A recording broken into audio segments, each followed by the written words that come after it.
we got 3 translators today. Houghton in the blue, looking upwards. Just look higher, Houghton. No, look up a bit to make you look like an angel or something.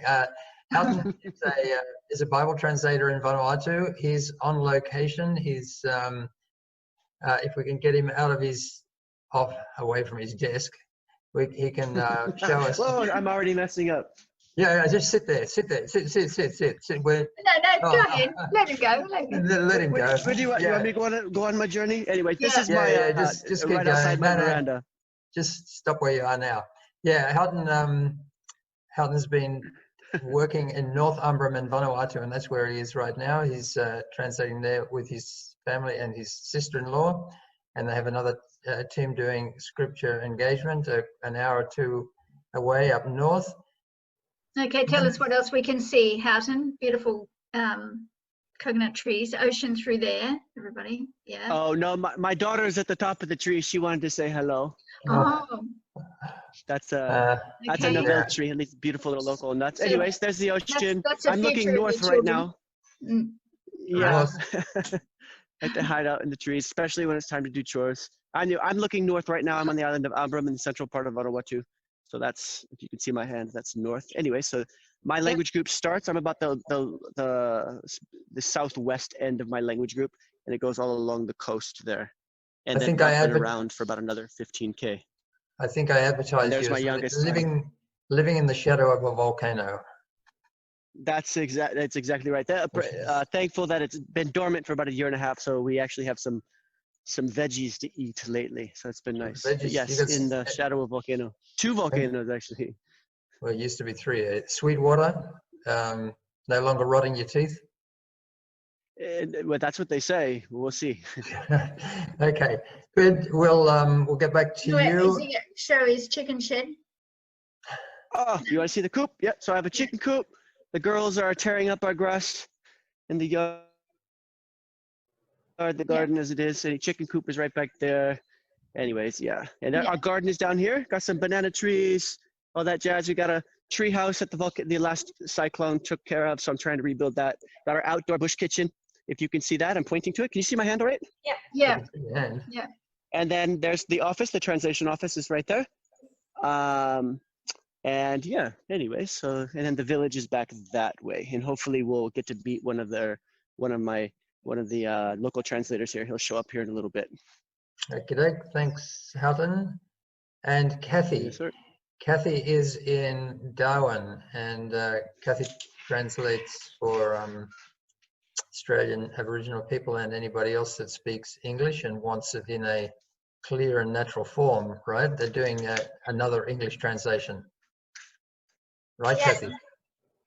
So I guess a good question is why another English Bible, but it's specifically designed for Indigenous people who don't speak English as their first language.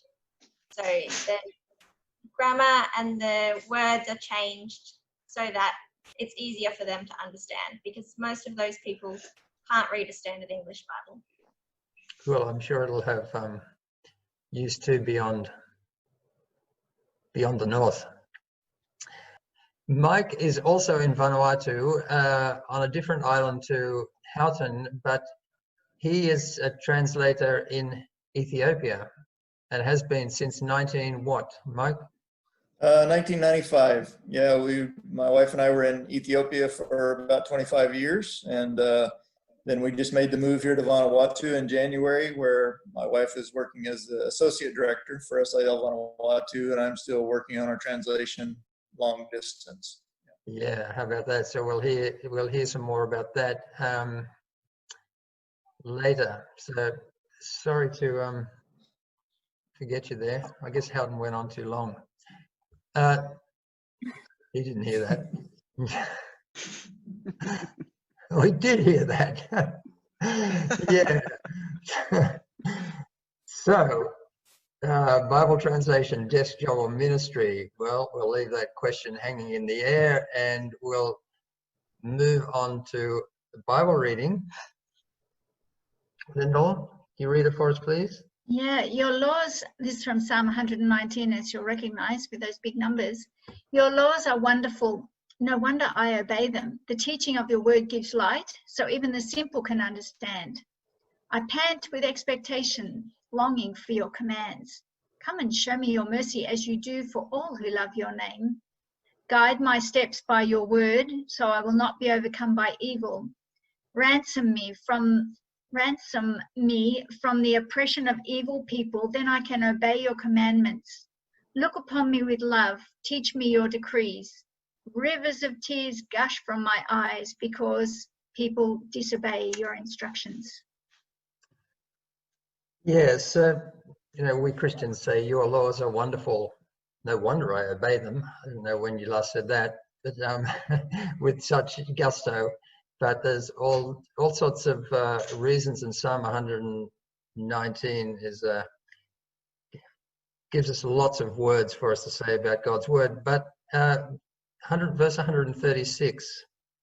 In our better moments, we might also feel like the psalmist. Rivers of tears gush from my eyes because people disobey your instructions. So I guess we translate because we know that the word is so wonderful, why we do any ministry, because God's laws are so wonderful, because God himself and his mercy to us is so wonderful. But we also do it because people disobey his instructions, meaning they diss him, they disrespect him, they keep him at arm's length, they don't want him, they don't want his laws. And that's why we translate both, so that they can be turned from enemies to friends,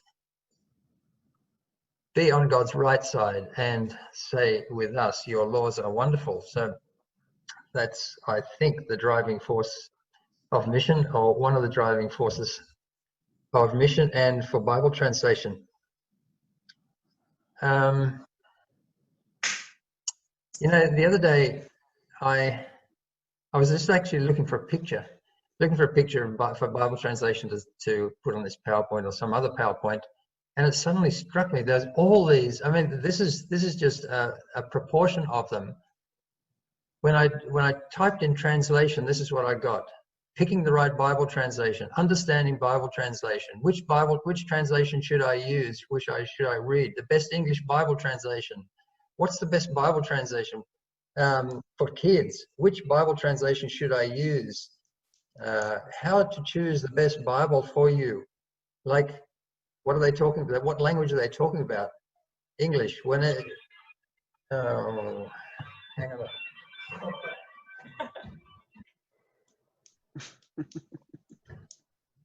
on.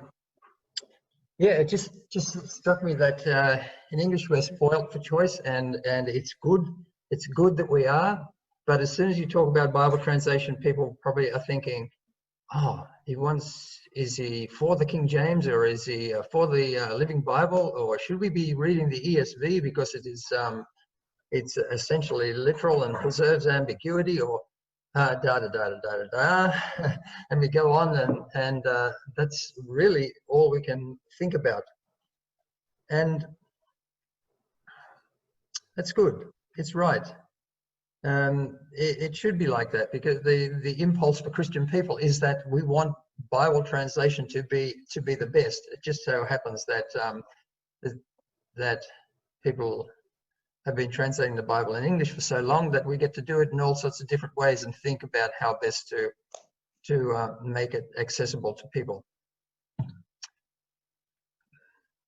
And it's been naturally done where in languages where there's lots and lots of people. So translation's been done, in languages that are greater than 10 million. So all of those people are all covered. The 1 million to the 10 million people, they're basically covered.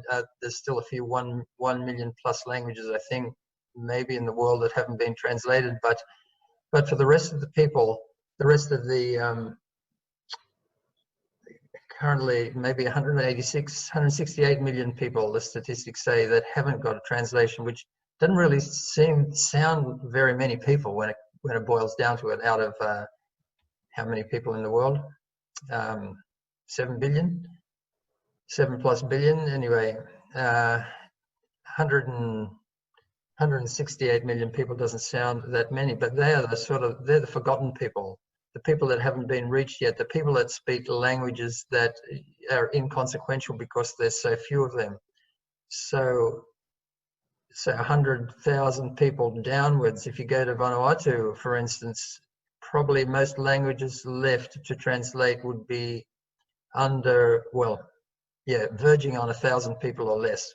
And similarly around the Pacific, Indonesia probably a bit bigger, go up into China, probably the same, or, yeah, all around. So these are sort of the forgotten people, and the current Bible translation effort is trying to remember those people so that they no longer keep God at arm's length. Yeah, because they're human beings and that's what human beings do, but because they haven't access to the word at all or in a language that they can understand. Yeah, so maybe the question for us is, are we spoilt and lapping it up, or are we being selfish? Not sure. Maybe we're being both. Maybe we're only being one, or maybe none. So maybe I wonder what you think about Bible translation. When you hear the word, I mean, like a few of you said, I don't really know anything about it. And having wandered around the Bible college traps and the NTEs and the mid-year conferences, we've got getting an impression of what people think. I think there's probably a few misconceptions out there, and we'd hope to try to debunk some of those misconceptions today just by talking about Bible translation with real life Bible translators. We'll see whether we debunk them or not, whether you still think it's a desk job by the time you're finished. But maybe you think that that Bible translation is just done in ivory towers, and as translations come out, we chuck them out the window down to the masses, or you know, put them on Amazon, or get them published somewhere. Maybe you think that this is a job for geeks or language nerds or scholars or eggheads, whatever that guy looks like. Or maybe you have in mind Bible translation as a desk job that you'll never escape from.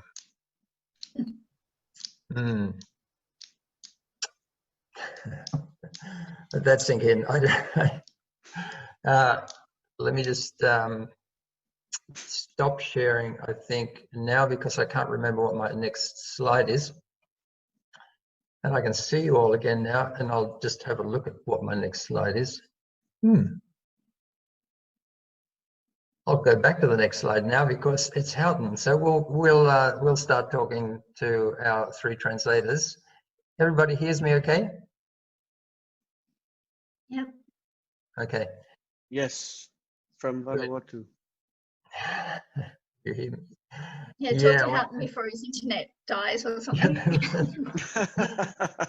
So the first round, we're going to do this in 2 or 3 rounds, go around our 3 translators. So I want to ask these guys, what got you into Bible translation? Like, what attracted you to it? You can say God, but you've got to fill it out. How did you get started in the early years? What did it look like? And what do you do on a day-to-day basis? And, you know, maybe not try to take too long about it, but just be exciting, and you know, make us all want to be Bible translators. So let me just get back to Houghton's slide, and how you can assure us that. Oh, sorry, man, I left you with the smallest fish you've ever caught. You're not out there just for the fish, right? Are you there? Uh-oh. What happened to Houghton? He was on mute, but no, he's disappeared. We lost him. Okay, that's all right. more fish in the sea. We'll go to.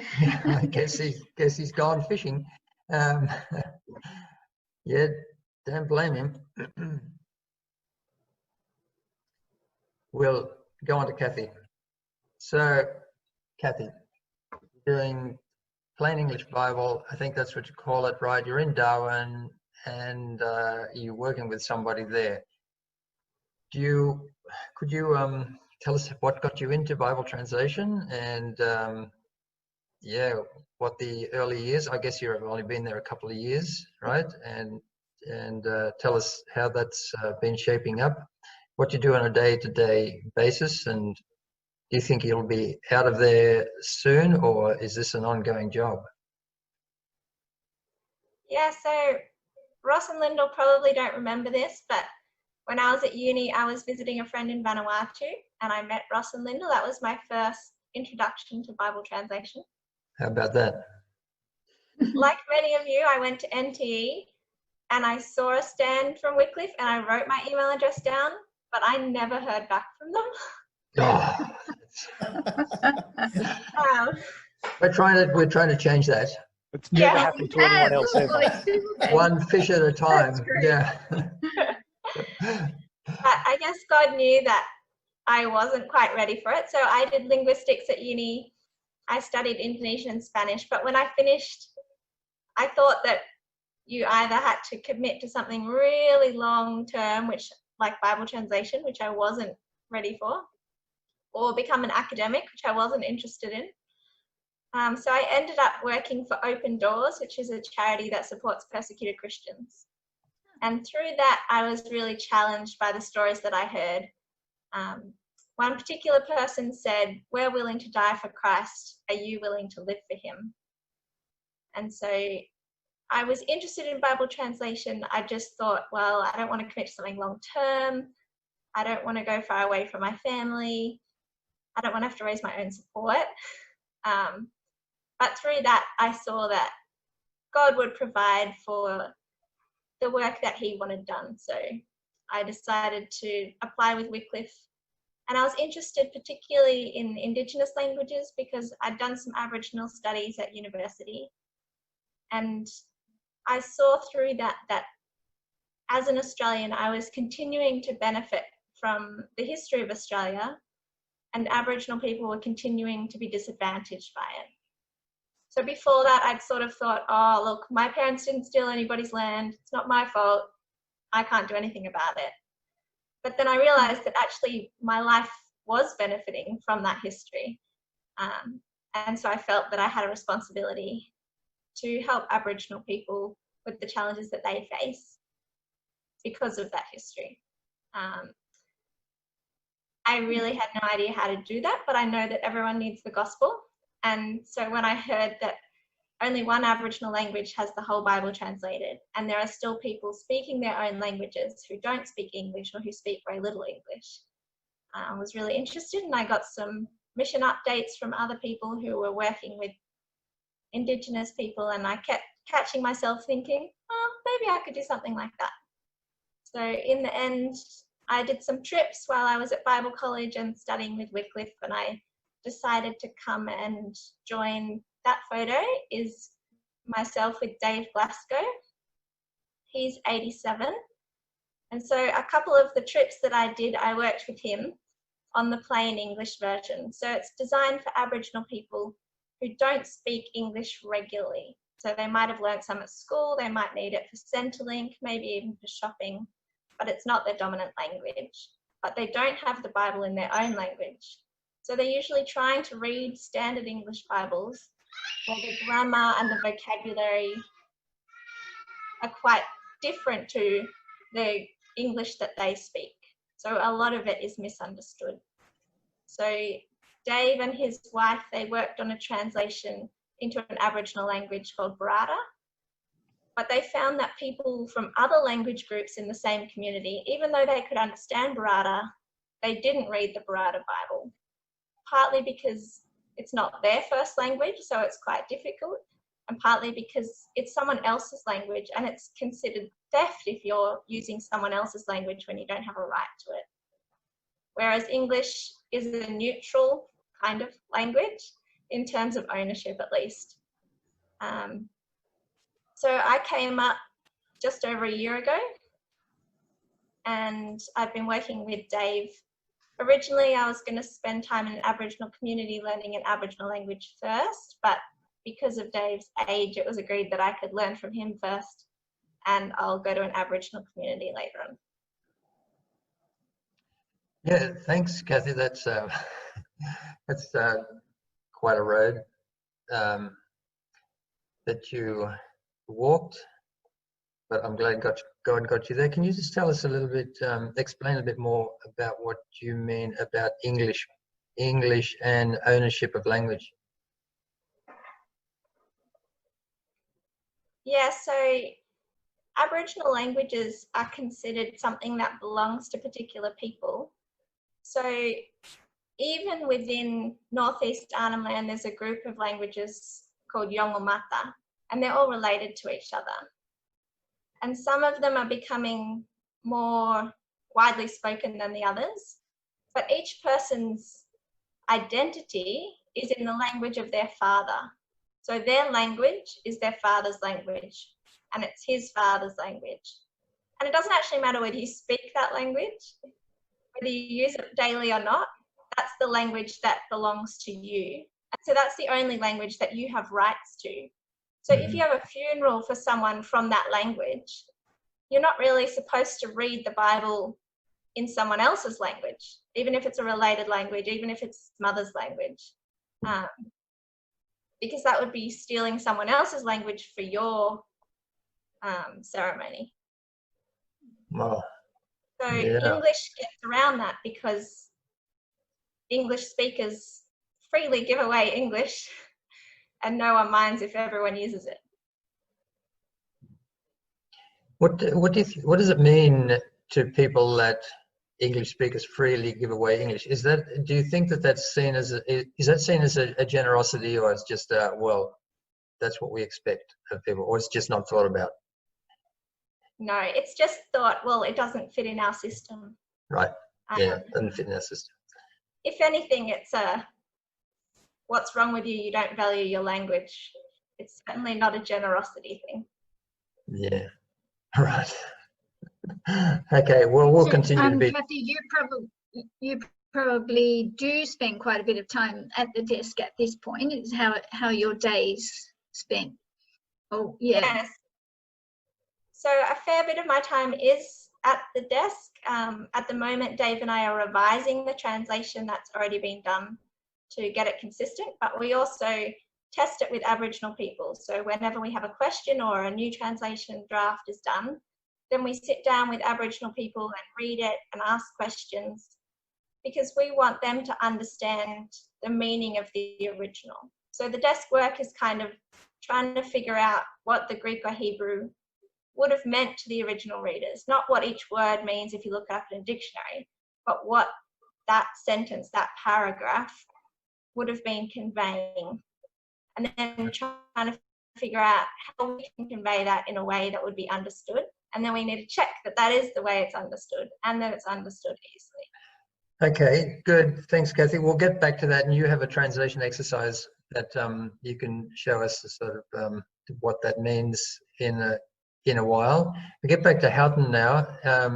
He's itching to unmute himself. Will he be able to let us see him? How's that? Yeah, good. Oh, we got Gary. Hi, Gary. Welcome to the fray. Okay. Hey, tell us what got you into Bible translation, and what the early years were like for you in moving to Vanuatu and Northumberland from the US of A, I guess, and what your day-to-day looks like. Yeah, I suppose in a nutshell, it was just the appeal. I was a Christian, so it was convenient, and I liked adventure, and so Christian, adventure, missions, it all just kind of fit, right? And I like the idea of going to uncharted territory, unexplored, underdeveloped languages and people groups. And really that was probably, obviously Jesus was a motivating factor, but I suppose looking back, perhaps my chief motivating factor was the adventure of it all and the Christian. And hey, if people don't know Jesus, I'm happy to throw my hand up and go as far as I can, as far as Jesus allows me to. And unfortunately for Ross, I was led straight to his office, and I think it was 2007.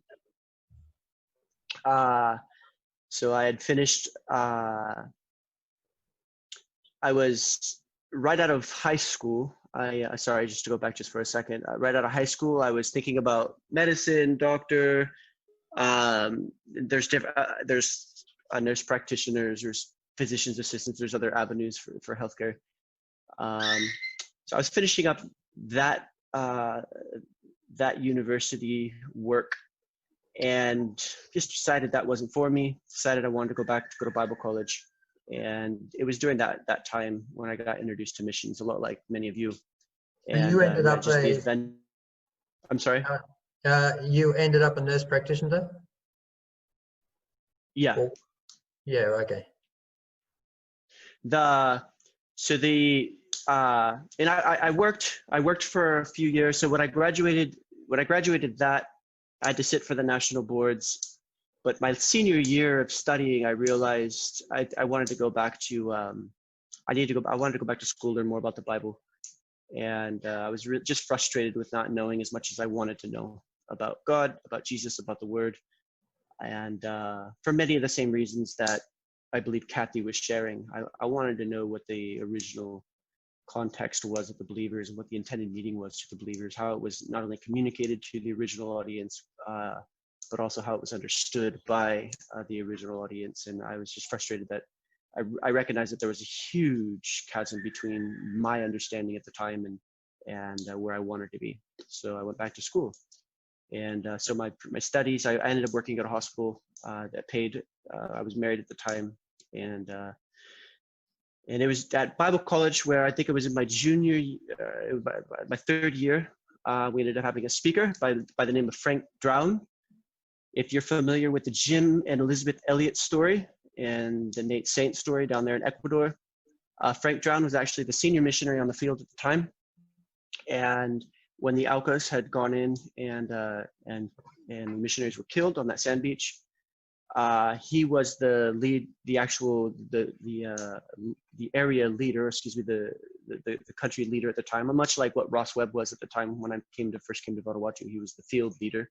So Frank John was the field leader of all those missionaries, and he led the rescue party in. So he just shared a lot of his stories, and he talked about a lot like the stories that you'll maybe hear today, but not to the scope. And those guys were true pioneers in the craft of missionarying and Bible translating back in the day. And it was just fascinating. And I heard him share his story over the following 4 years. I heard him share his story several times, and every time it was as if he was sharing it the first time, not only for me, but seemingly to him. I mean, it was just so real to him, and just the hope of the gospel, and him seeing the gospel change so many lives there in Ecuador through that seeming tragedy.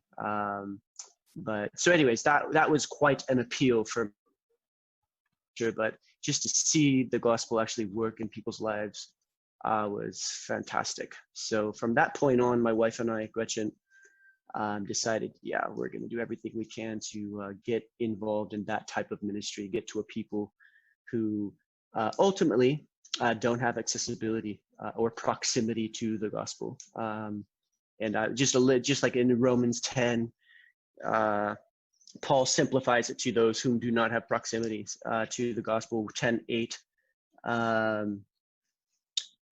he says, but what does it say? The word is near you, it is in your mouth, it is in your heart. That is the word of faith which we are preaching. And then he goes on and makes the argument. So this word of faith, the proximity to it, if it's not on your tongue, it's not in your hearts, then how does it get there? And well, people have to go, right? And so it just made a lot of sense. So it just is as simple as finding a people group that don't have it or not with the proximity to it, and making it close to them. And that when I first came to Vanuatu in 2007. Excuse me, sorry, Russ. Yep. So you ended up in Vanuatu. You ended up in Northumbrian language. Tell us what it's called, and that's one of how many languages in Vanuatu? So I just saw a chart yesterday. There's 138 languages, identified languages, brand new, fresh off the press chart of 2019.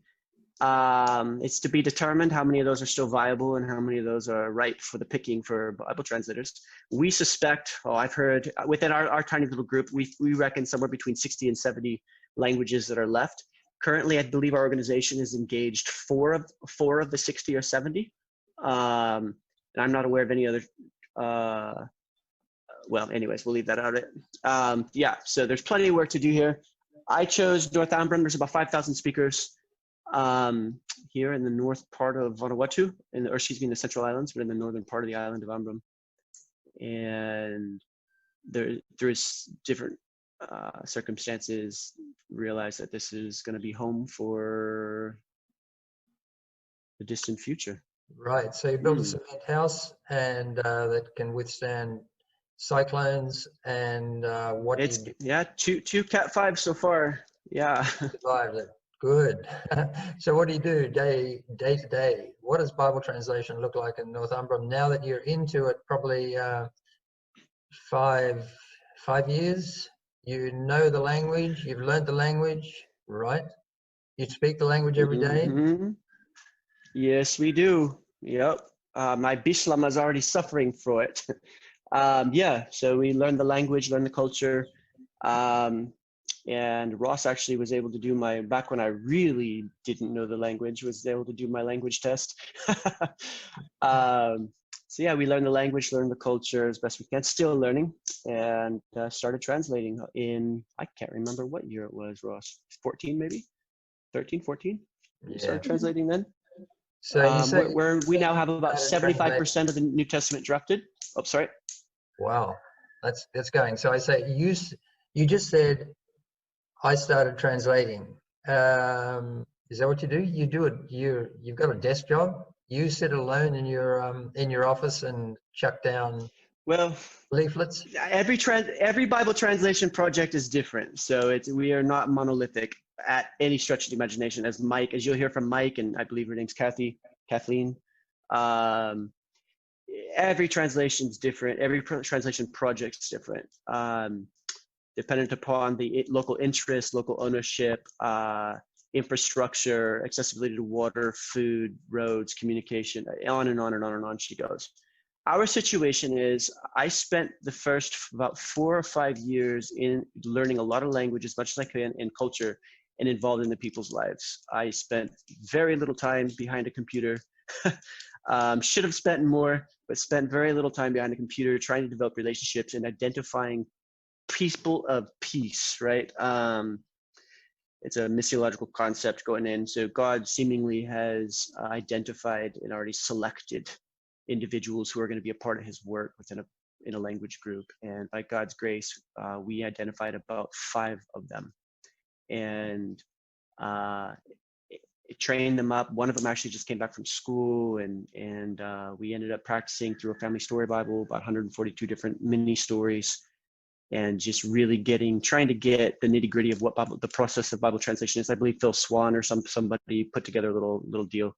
But we trained them up, and so at the moment, a lot of them are drafting. This isn't always maybe the best for us, but it's the way it's working now for various reasons. A lot of them are drafting by themselves. Now, when they have issues, they'll come and talk to me. I'll be working on what I'm working on or whatever I'm doing. And we have 2 separate offices right now, and they'll draft. So right now we currently have Psalms being drafted. We have 2 Corinthians being drafted, and we are now rechecking through the book of Exodus, getting that ready for consultant check.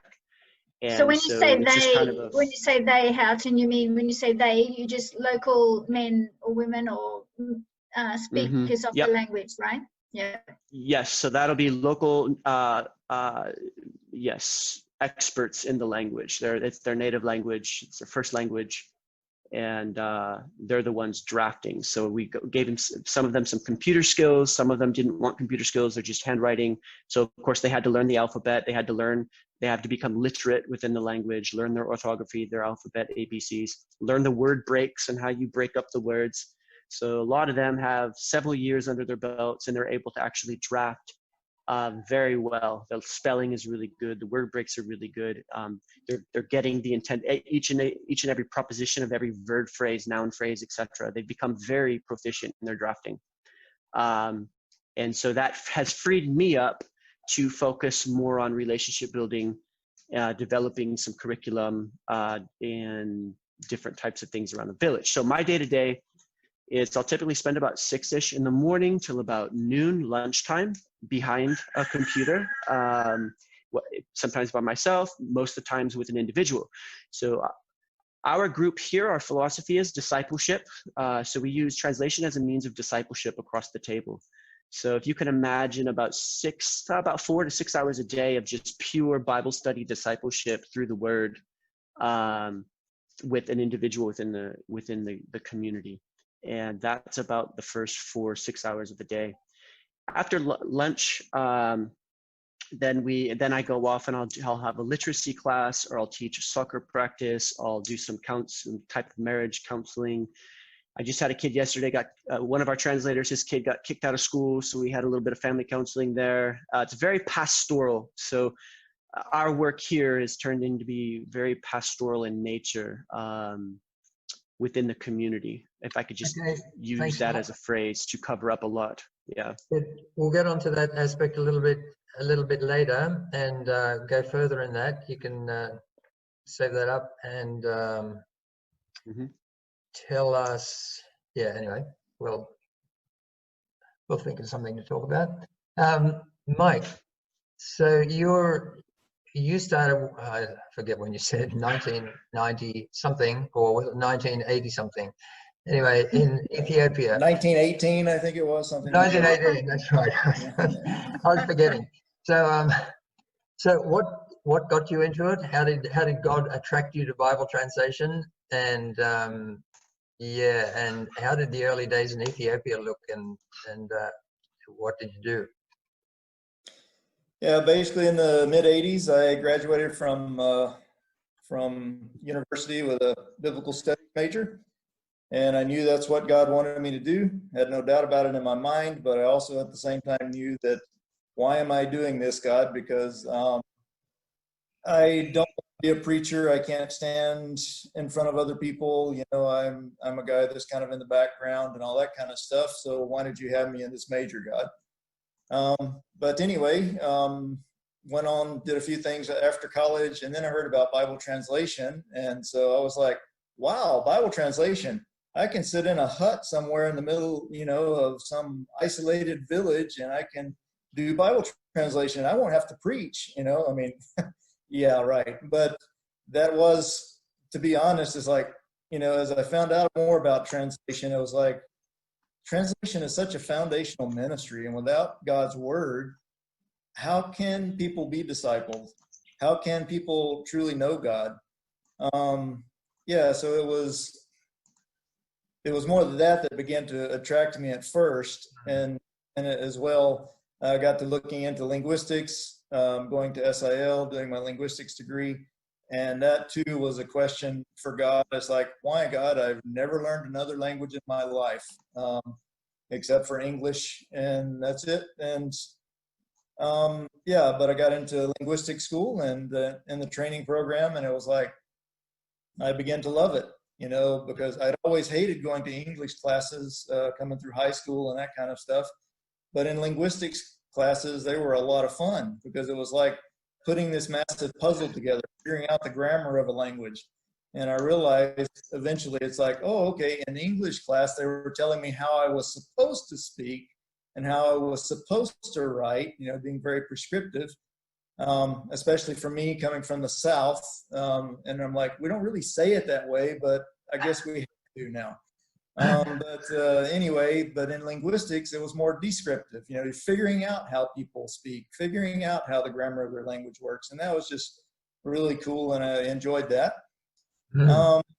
through somebody coming to our SIL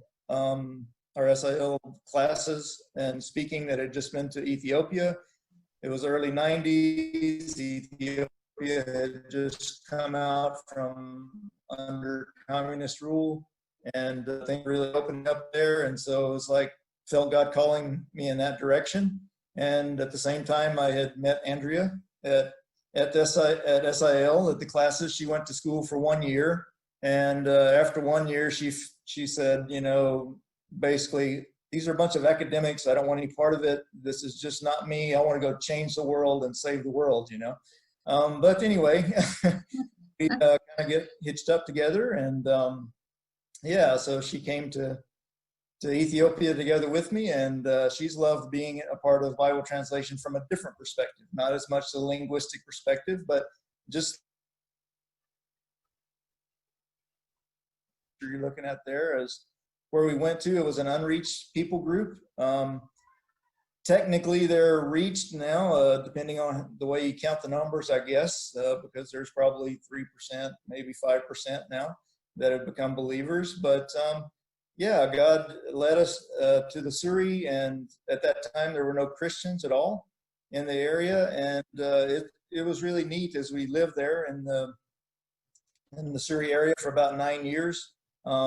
Raised our kids there, started the linguistic research, the translation, started literacy classes. Andrea was involved in putting the primers together and stuff, our initial primers. And it was just neat being a part of Christianity coming to a culture where it had never been before, and seeing that church grow to the point where 15 years later, I guess, there were about 7 churches or preaching points throughout the Suri area. The Suri are a people of about 25 to 30,000 people. And yeah, when you're in the village environment, you live life with the people. Yes, you go to the office, or we did in our context. We went to our office, which was a container, and each day, but every day was full of surprises. You never know if somebody needed a trip to a town, you know, 3 hours away to go to a hospital because of a really dire emergency that the clinic in our village couldn't meet.